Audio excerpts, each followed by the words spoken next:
Assalamualaikum warahmatullahi wabarakatuh. Perkenalkan, nama saya Huji Kurniawan. Kali ini saya akan membuat tugas hukum laut internasional. Menurut UNCLOS, laut lepas berdasarkan ISA yaitu sejauh 260 juta kilometer persegi. Sedangkan menurut yurisdiksi nasional yang dihitung dari lepas pantai hingga zona ekonomi eksklusif yaitu sejauh 85 km persegi. UNCLOS 1982 menghasilkan yang pertama perairan pedalaman, yang kedua perairan kepulauan, yang ketiga ada laut wilayah, yang keempat zona tambahan, kemudian zona ekonomi eksklusif, landas kontinen, dasar laut dalam atau kawasan.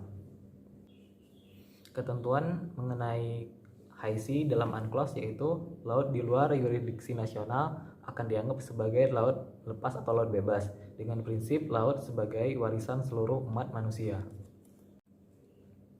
Maksud dari prinsip warisan seluruh umat manusia artinya sumber daya alam atau kekayaan hayati maupun non-hayati di dalamnya harus dapat dimanfaatkan dan dapat dinikmati oleh seluruh umat manusia. Menurut UNCLOS, high sea tidak boleh dimonopoli oleh satu atau beberapa negara.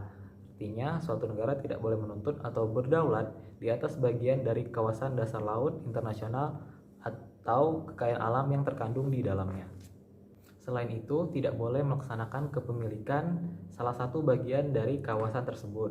Pengelolaan kawasan yaitu diatur oleh Otoritas Dasar Laut Internasional atau yang biasa dikenal dengan International Seabed Authority. Kekayaan di dasar laut dikontrol oleh Otoritas Dasar Laut Internasional atau International Seabed Authority. Kemudian, mereka berhak untuk mendahulukan negara-negara yang sedang berkembang, contohnya Indonesia atau Malaysia, untuk mendapat bantuan demi pencegahan dan pengurangan pencemaran di high sea atau kawasan. Baik, saya akan menjawab pertanyaan nomor 1 yaitu mengenai Common Heritage of Mankind atau yang biasa dikenal dalam prinsip hukum internasional yaitu warisan seluruh umat manusia. Artinya, sumber daya alam hayati maupun non-hayati manfaatnya harus dapat dinikmati dan dirasakan oleh seluruh umat manusia.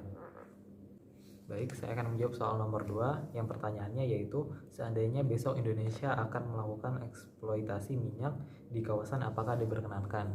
Mengenai sistem eksplorasi dan eksploitasi diatur dalam pasal 153 UNCLOS yang berbunyi kegiatan-kegiatan di kawasan harus diorganisasikan, dilaksanakan, dan dikendalikan oleh otoritas atas nama umat manusia sebagai suatu keseluruhan sesuai ketentuan pasal ini dan juga ketentuan-ketentuan lain dalam bab ini yang relevan dan lampiran-lampiran yang relevan serta ketentuan-ketentuan, peraturan-peraturan, dan prosedur-prosedur otorita.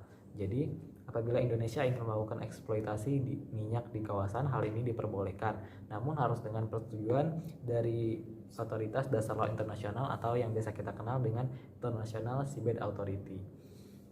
Menurut pasal 137 mengenai status hukum kawasan dan kekayaan-kekayaannya, pasal 1 berbunyi tidak ada satupun negara boleh menuntut atau melaksanakan kedaulatan atau hak-hak berdaulatnya atas bagian manapun dari kawasan atau kekayaan-kekayaannya. Demikian pula tidak boleh suatu negara atau badan hukum atau perorangan pun boleh mengambil tindakan pemilikan terhadap bagian kawasan manapun.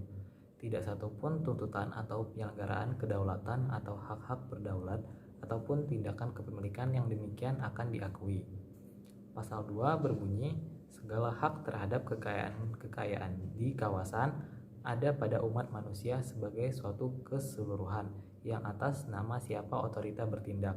Kekayaan-kekayaan ini tidak tunduk pada pengalihan hak.